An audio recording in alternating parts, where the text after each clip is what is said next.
Olha só, gente, eu sei que esse assunto é polêmico, tá?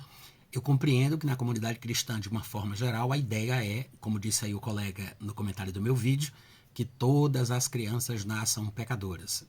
Embora isso seja muito comum, não me parece ser necessariamente bíblico. Existe um pano de fundo histórico de onde surgiu essa ideia, não vou tratar sobre isso aqui. Eu tenho um livro onde eu aprofundo realmente em detalhes sobre esse tema, esse livro novo que eu acabei de publicar, As Origens Gnósticas do Calvinismo, mas eu quero apenas dizer o seguinte: nenhuma criança nasce culpada do pecado que seus pais cometeram. Não importa se os pais se referem aí aos pais imediatos, o papai e a mamãe daquela criança, ou aos seus antecessores, os avós, bisavós, e aí você pode subir nessa ancestralidade até chegar em Adão. Nenhuma criança nasce do culpado.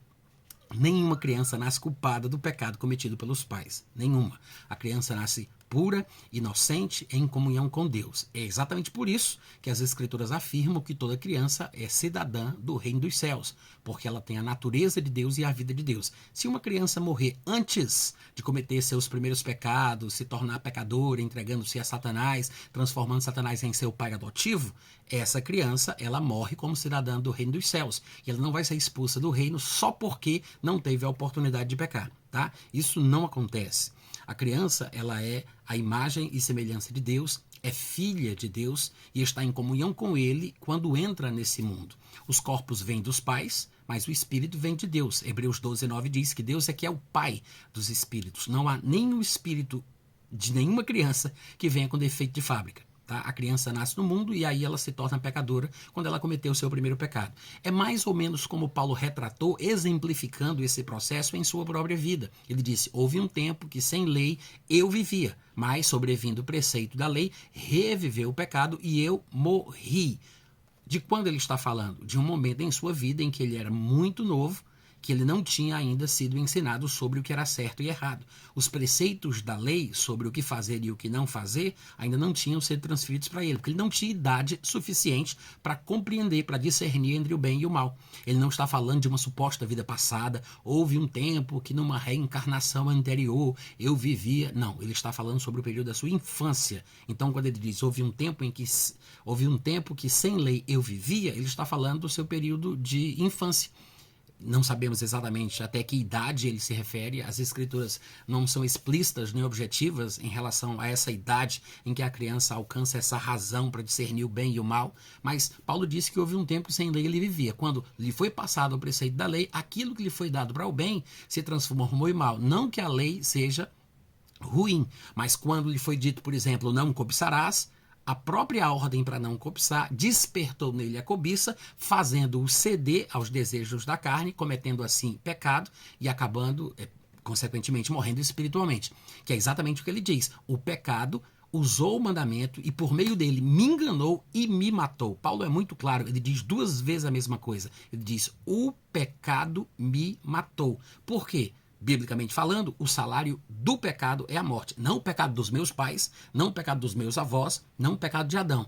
Embora Adão tenha colocado a raça humana numa situação vulnerável de fragilidade, assim também Cristo colocou a raça humana num estado de graça. Que é isso que as escrituras ensinam, tá? Que assim como em Adão todos se fizeram pecadores, da mesma forma em Cristo todos serão feitos justos. Mas você não pode pegar essas declarações de forma absolutista. Existe um processo, existe uma particularização, há uma individualização do que acontece com cada pessoa.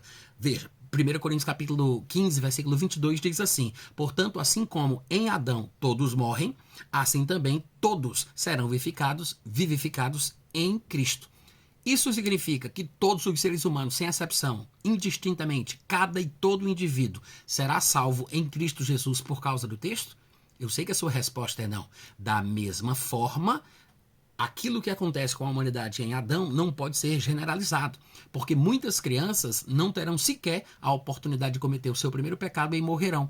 Então, muitos serão feitos pecadores por causa do pecado de Adão, mas algumas sequer passarão dos seus 2 anos de idade, dos seus 2 dias de vida, do seu primeiro mês de vida. Muitas destas crianças não terão tido a chance de pecar e virarem pecadoras. Então a gente tem que entender que existe uma individualização na experiência. Ou seja, o homem perdeu o acesso à árvore da vida, que lhe fortalecia para combater e lutar contra o pecado, destinando assim todos os homens ao pecado e à morte espiritual. Então, Adão condenou a humanidade, destinou a humanidade a uma vida de pecados, porque ele interrompeu o fluxo da comunhão entre Deus e os homens. O acesso à árvore da vida foi interrompido. Então a criança, diferentemente do plano original, ela não cresce por dentro e por fora. Ela cresce apenas por fora e atrofia por dentro. Então os desejos da carne, as inclinações do seu corpo sufocam o seu homem interior e ela acaba cedendo ao pecado, morre espiritualmente. A partir desse momento,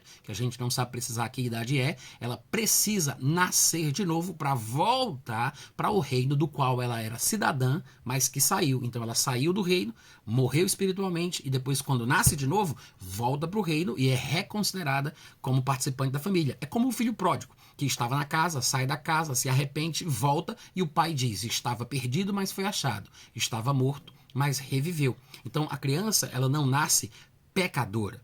Ela nasce em comunhão com Deus, como cidadã do reino dos céus, cheia da vida de Deus, porque Deus é o pai dos espíritos e ela está ali pura em seu estado inicial. À medida que ela cresce nesse mundo onde Satanás é Deus, ela cede ao pecado e o pecado gera a morte. Assim que ela morre espiritualmente, ela passa a ter a necessidade de nascer de novo.